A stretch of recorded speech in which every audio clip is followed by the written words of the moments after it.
नमस्कार साथियों, स्वागत है आप सभी का आपकी अपनी पाठशाला पर। मैं हूं अंकित अवस्थी। आप है मेरे साथ में बांग्लादेश से जुड़ा हुआ एक अपडेट प्राप्त करने के लिए। बहुत हुआ पाकिस्तान, बहुत दिनों से हम पाकिस्तान के साथ मामला सेटल कर रहे थे, अब लेकिन बांग्लादेश को भी समय के हिसाब से अपडेट देने की जरूरत आ गई है। तो अपडेट फिलहाल के लिए बांग्लादेश से निकलकर यह है, या बांग्लादेश के लिए निकलकर यह है कि भारत ने उनके कपड़ों को या फिर वहां से आ रहे फ्रूट्स और फ्रूट से बने हुए जो बाई प्रोडक्ट्स हैं उन सभी को लैंड पोर्ट के माध्यम से आने पर रोक लगा दी है।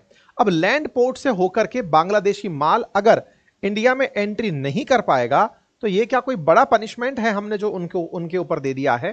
तो जवाब है जी हां। ऐसा मैं इसलिए कह रहा हूं कि भारत ने लैंड पोर्ट बंद करके उन्हें ऑप्शन दिया है कि आप या तो मुंबई होकर अपना माल बेचें या फिर आप कोलकाता होकर के अपना माल हम तक भेजें। और अगर मुंबई और कोलकाता होकर के ये लोग अपना माल भेजते हैं तो उसकी वजह से बांग्लादेशी 9,000 करोड़ रुपए का नुकसान हो जाएगा।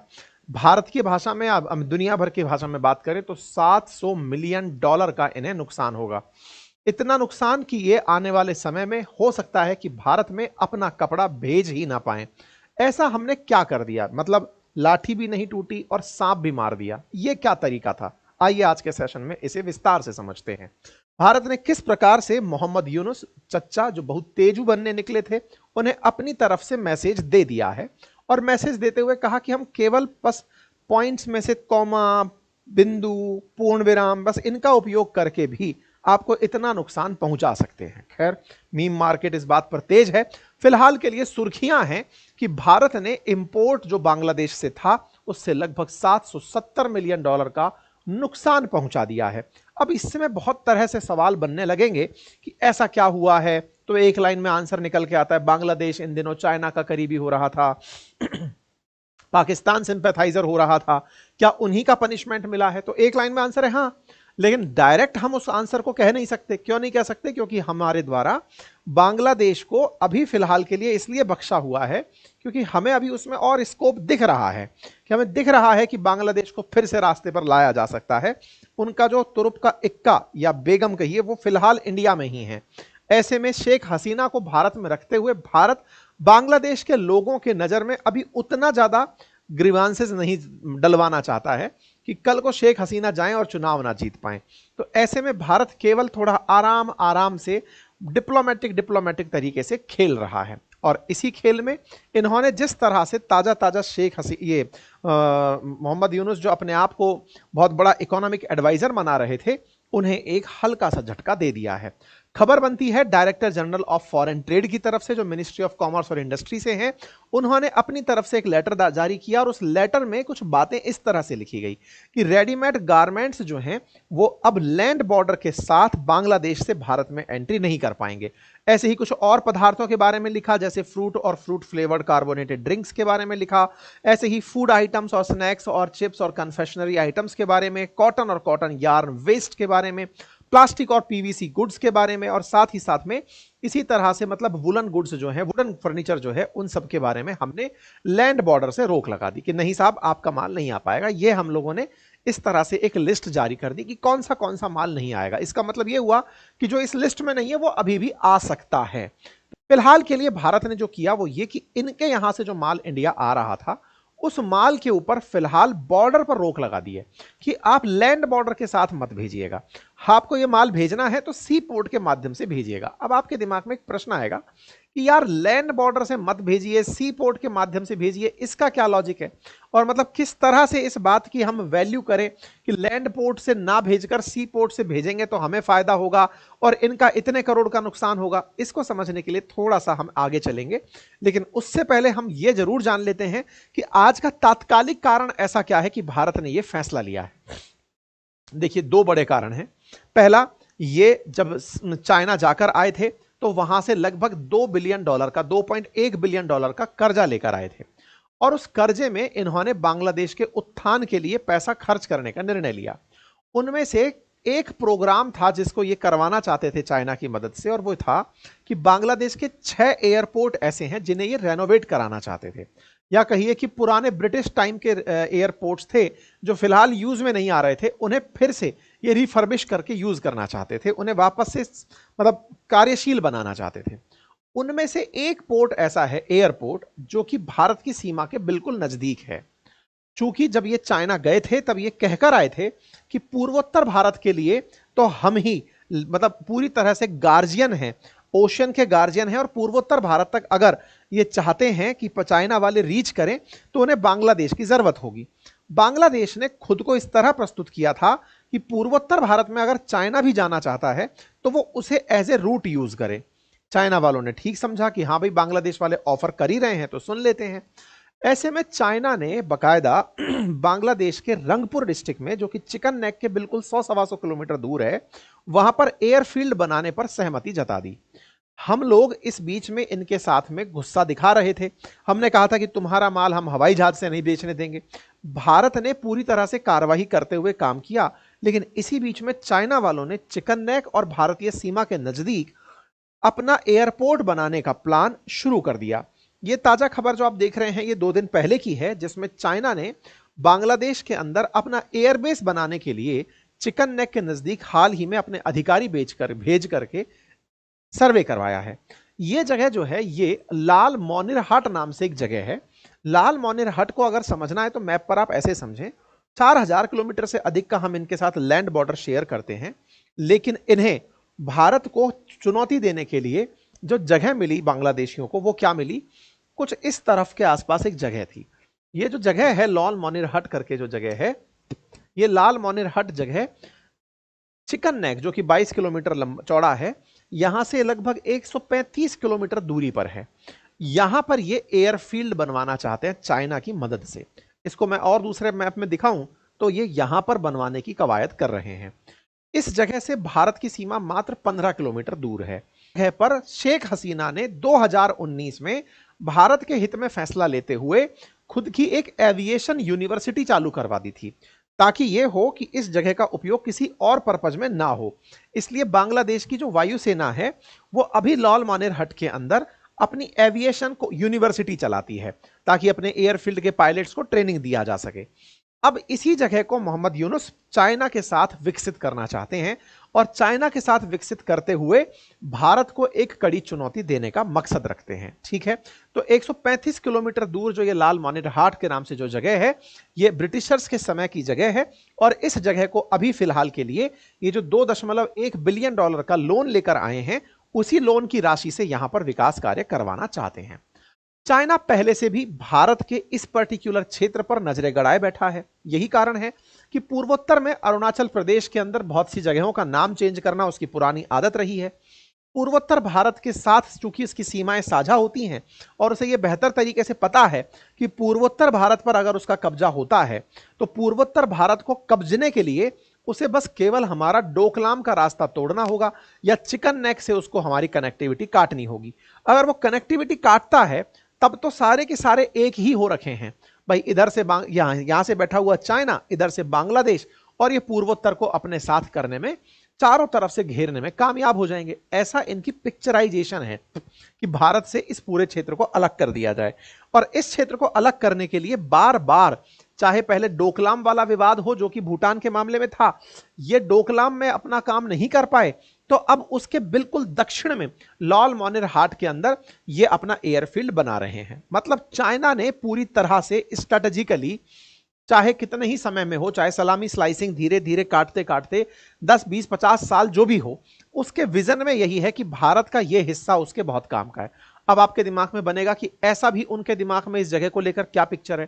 पिक्चर उनके दिमाग में यह है कि बांग्लादेश के पास तो कुछ होगा नहीं उसका विरोध करने लायक, उसको सीधा यहां से इंडियन ओशियन में एंट्री मिल जाएगी। चाइना बहुत ज्यादा परेशान किस बात से होता है कि वो पैसिफिक ओशियन में तो पैर रखा हुआ है, लेकिन जिस ऑयल की इसे जरूरत है वो इंडियन ओशियन से ही इसे मिलता है, क्योंकि गल्फ कंट्रीज इंडियन ओशियन से ही इसे सामान भेजती हैं। इंडियन ओशियन के मामले में उसने चाइना पाकिस्तान इकोनॉमिक कॉरिडोर बनाने की चाहत तो रखी है, लेकिन वो सक्सेसफुल होगा या नहीं अपने आप में डाउट है। इसीलिए ये इस वाले क्षेत्र को अपने लिए फ्यूचरिस्टिक पॉइंट से सोचता है कि म्यांमार के रास्ते से मैं निकाल ले जाऊंगा चाइना म्यांमार इकोनॉमिक कॉरिडोर, लेकिन म्यांमार तो दूसरा देश है। भारत के इस क्षेत्र को वो इसीलिए अस्थिरता पैदा करने के लिए लगातार यहां पर जो लोकल इंसर्जेंट ग्रुप्स हैं उन्हें वेपन देने का काम, उन्हें विदेशी फंड उपलब्ध कराने का काम, देश विरोध के बाद भारत विरोध में उनसे हरकतें करवाने का काम करता रहता है। तो ये दो लोग इस तरह से जब मिले हैं तो भारत को यह समझ में आ रहा है कि यह भारत के लिए कुछ ना कुछ टेंशन की स्थितियां बन रही हैं, लेकिन फिर भी भारत इसको बहुत हल्के से हैंडल कर रहा है। हैंडल क्यों कर रहा है? क्योंकि भारत को यह समझ में आता है कि मोहम्मद यूनुस परमानेंट नहीं है, क्योंकि ये इलेक्टेड व्यक्ति नहीं है। बांग्लादेश में जैसे ही चुनाव होंगे, हो सकता है कि कोई चुनाव से जीतकर व्यक्ति दूसरा आए या फिर सेना आए, दोनों में से जो भी होगा, फिलहाल के लिए मोहम्मद यूनुस तो नहीं होंगे। तो इनके साथ में बहस करने का कोई फिलहाल फायदा नहीं है। ऐसे में भारत इनके साथ केवल इकोनॉमिक एंगल पर ही, ट्रेड के अंदर ही कुछ ना कुछ छेड़खानी कर रहा है। अभी इन्होंने और महाशय ने क्या किया, इस पर्टिकुलर क्षेत्र को तो चाइना को दिखाई दिया, एक काम इन्होंने और किया जिसको आप गुस्ताखियों में काउंट कर सकते हैं, जिसको इस तरह से समझा जा सकता है कि ये 1.5 शाना बनते हुए कर गए। होता क्या है, बांग्लादेश कपड़ा निर्माण के लिए, सस्ता कपड़ा निर्माण के लिए जाना जाता है। लेबर सस्ती है, कॉटन काफी पैदा होता है, और कॉफी काफी पैदा होने के साथ साथ ब्रिटिशर्स के समय से ही, उपनिवेश काल से ही बंगाल कपड़ा उद्योग के लिए जाना जाता था। कपड़ा उद्योग में क्या हुआ कि बांग्लादेश का कपड़ा तुलनात्मक रूप से सस्ता पड़ने लगा, और दुनिया भर में आज भी बांग्लादेश का कपड़ा एक्सपोर्ट होता है। बड़े बड़े जो इंडिया के भी ब्रांड्स आप सुनते हैं, जिन कपड़ा निर्माण कंपनियों का आप नाम सुनते हैं, वो उनमें से बहुत सी कंपनियां बांग्लादेश से कपड़ा बनवाकर लेकर आती हैं। भारत क्या करता था कि इनके साथ में ट्रेड बैलेंस रखने के लिए कि तुम्हारा कपड़ा हम खरीदते हैं जो कि एक फिनिश्ड गुड्स है, तो हम तुम्हें यहां से धागा भेज देंगे। तो धागा भेजने से हमारा उद्योग चलता रहेगा और कपड़ा बना के भेजने से तुम्हारे यहां के लोगों को रोजगार मिलेगा। आसान भाषा में ऐसे समझते हैं, ठीक है। तो भारत इनको अपनी तरफ से कपड़े का धागा भेजता था। ये एक तरह से समझिए कि उस धागे को कपड़े में कन्वर्ट करके हमारे पास भेजते थे। कपड़ा बन के आता था, बड़ी मात्रा में इनकी इंडस्ट्रीज चलती हैं कपड़े के लिए ही, तो हमारे भी यहां पर एक तरह से म्यूचुअल इंटरेस्ट का काम होने लगा।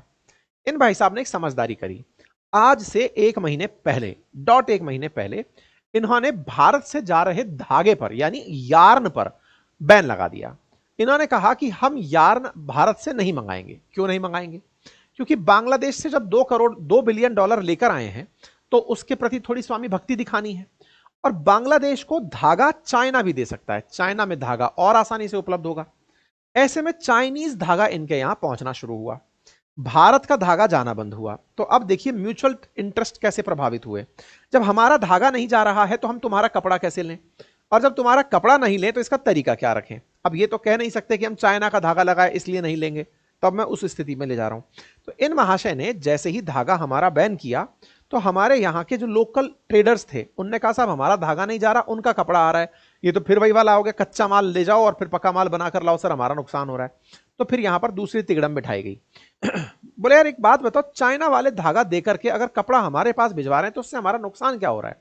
उसका नुकसान ये हो रहा है कि चाइना का धागा अगर हम इंडिया में मंगाते तो चाइना वालों को बॉर्डर पर यानी कि एक्सपोर्ट ड्यूटी जो कस्टम ड्यूटी जो है ना, या जिसको कहिए टैरिफ, वो भारत में आने से पहले 20% देना पड़ता है। और चाइना वालों ने चालाकी ये चली है कि इंडिया में 20% टैरिफ नहीं देना, उसकी जगह बांग्लादेश को पैसा वो दे दो, धागा दे दो। बांग्लादेश भारत के साथ में फ्री ऑफ कॉस्ट व्यापार करता है कपड़े का। तो धागा उनका बांग्लादेश में पहुंचा, कपड़ा बना, और भारत में पूरी तरह से ट्रेड बेनिफिट के साथ इंडिया में कपड़ा बन के घुस गया। तो एक तरह से हमारे पीठ पीछे चाइना ने खुद के धागे से बना कपड़ा भारत में एंट्री करा दिया। 1 महीने में हमको यह बात समझ में आ गई कि चाइना वाले धागा हमको नहीं भेजे। क्यों नहीं भेजे? क्योंकि हमारे यहां तो लगेगा तो टैक्स लग जाएगा। बांग्लादेशियों ने समझदारी क्या करी कि लैंड बॉर्डर से तो ट्रांसपोर्ट फ्री है, तो बोले यहां पर चाइनीज का धागा लो और काम कर लो। भारत को सारा गेम समझ में आ गया। भारत ने बस इतना सा काम किया कि अब लैंड बॉर्डर से होकर के हम आपका धागा नहीं लेंगे या कपड़ा नहीं लेंगे। अभी हमने कोई भी ड्यूटी वगैरह कुछ नहीं बढ़ाई, हमने कोई इंपोर्ट ड्यूटी नहीं बढ़ाई, इनके ऊपर कोई कस्टम ड्यूटी नहीं बढ़ाई, कुछ नहीं किया। बस इतना सा कह दिया कि कपड़ा आपका लैंड से नहीं लेंगे, आप समुद्र के रास्ते भेजिए। समुद्र के रास्ते भेजिए से मतलब क्या है कि आप ले जाइए और कोलकाता से हमारे पास माल भिजवाइए और मुंबई से माल भिजवाइए। अब कोलकाता और मुंबई की जब आप बात करते हैं ना, तो कहानी क्या है कि जो माल अभी इस बॉर्डर से भारत में कहीं भी एंट्री कर जाता था किसी भी राज्य में, अब वो यहां से तो पहले खुद के इनके चटगांव पोर्ट पर जाएगा, वहां जाकर के ढाका चटगांव होते हुए वहां से वो माल लोड होगा और कोलकाता पोर्ट जाएगा। कोलकाता पोर्ट जाकर जिन जिन जगह पर उन्हें माल को पहुंचाना था, उस माल को पहुंचने में देरी लगेगी। देरी लगेगी, कितनी देरी लगेगी? यहां जो काम मुश्किल से इनका दिन भर में 24 घंटे में या 48 घंटे में हो जाता था, इसको पहुंचने में ऊपर से पहले नीचे और फिर नीचे से ऊपर यहां तक पहुंचने में 2 से 3 हफ्ते का समय लग जाएगा, नंबर एक। और नंबर दूसरा, जो माल यहां से उतर करके दूसरे रास्ते से आएगा, कोलकाता से आए या फिर मुंबई से होकर आए, तो उस माल को यहां पर पहुंचने के साथ साथ किराया बहुत लग जाएगा। किराया, क्योंकि जहाज का किराया, ऊपर से नीचे ले जाने का किराया, और फिर जहाज जहां उतरेगा वहां से ऊपर तक का किराया। तो किराया इसको कम से कम 20% महंगा कर देगा। माल 20% महंगा अगर हो गया तो भारत के अंदर जो कंपनियां बैठी हैं उनका माल सस्ता पड़ने लगेगा। ऐसा थोड़ी कि हमारे देश की कंपनियां कपड़ा नहीं बनाती हैं, कपड़ा बनाती हैं, यार्न भी बनाती हैं, लेकिन बांग्लादेश का माल थोड़ा सस्ता आता था तो हम उनका माल खरीद लेते थे कि लाओ सस्ते में है तो दे दो। लेकिन जब इनका माल खुद ही 20% महंगा हो जाएगा, यही कारण है कि हो सकता है आने वाले समय में टी शर्ट और जीन्स वगैरह आपको थोड़ी महंगी मिले थोड़े दिन के लिए, प्राइजेस में 2 से 3% का असर पड़ सकता है जब तक इंडिया का प्रोडक्शन लाइन दोबारा से स्पीड ना पकड़ ले। तो फिलहाल के लिए इस माल का महंगा होना भारत की जो इंडस्ट्री है लोकल, उनके लिए फायदे का विषय हो गया।